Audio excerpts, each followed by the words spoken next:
एक गांव में कुलदीप नाम का एक आदमी नगर पालिका में रोड साफ करने का काम करता था। दिन भर मेहनत करके रोड साफ करके उस कचरे को ले जाकर गांव के बाहर मौजूद डंप यार्ड में फेंकना उसका काम था। कुलदीप को पत्नी और एक बेटा था। बेटे का नाम बन्नी था। बन्नी सरकारी स्कूल में पढ़ता था।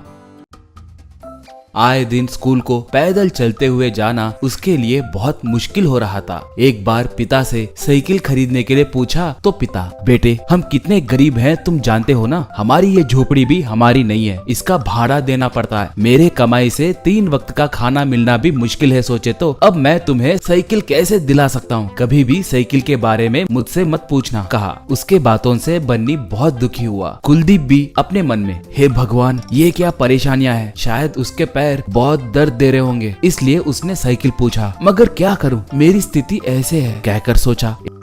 एक बार जब कुलदीप डंप यार्ड के पास कचरा डालने के लिए गया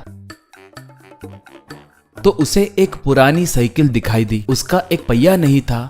कुलदीप तब, ये क्या, इसका एक पहिया नहीं है, अरे मैं भी ना, अगर वो पहिया ही होता तो साइकिल को कचरे में क्यों फेंकते थे, ठीक है इसे ले जाकर दूसरा पहिया लगाए तो मेरा बन्नी चला सकता है ना, यूं सोचकर उसे लेकर गया। उसे घर के पास रखकर, बेटा बन्नी इसका पहिया कितने का होगा पता करके आएंगे, चलो, कहा। ऐसे दोनों एक साइकिल के दुकान के पास गए। कुलदीप तब साइकिल दुकान वाले से वो पहिए की कीमत पूछे तो उसने बताया। दाम सुनकर कुलदीप डर गया। और क्या एक पहिए की कीमत उतनी होती है, बाप रे मेरे पास उतने पैसे नहीं है, कहा। वो तब, तो ठीक है एक काम करो भाई, जाकर सेकंड हैंड पहिया मिलेगा क्या देखो, कहा। ऐसे वो लोग एक साइकिल मैकेनिक के पास गए।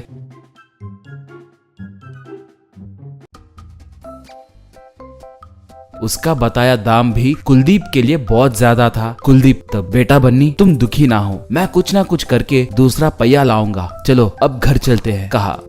वो लोग घर को चलने लगे तो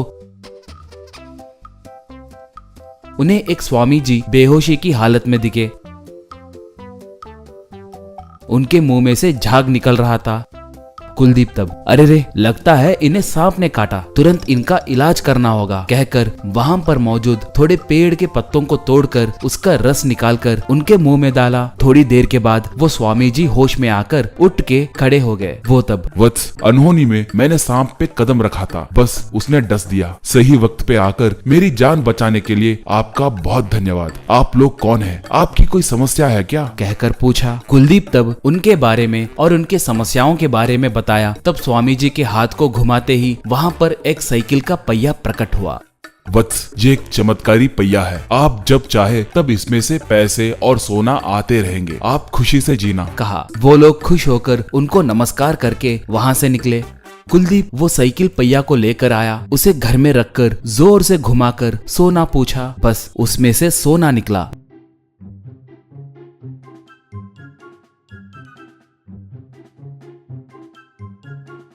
वो देखकर सब आश्चर्य में पड़ गए। वो सोना एक साहूकार को बेचकर कुलदीप पैसे लिया। उन पैसों से एक बड़ा घर और कार खरीदा। बन्नी के लिए एक नई साइकिल खरीद के दिया। बन्नी उसे खुशी खुशी चलाने लगा।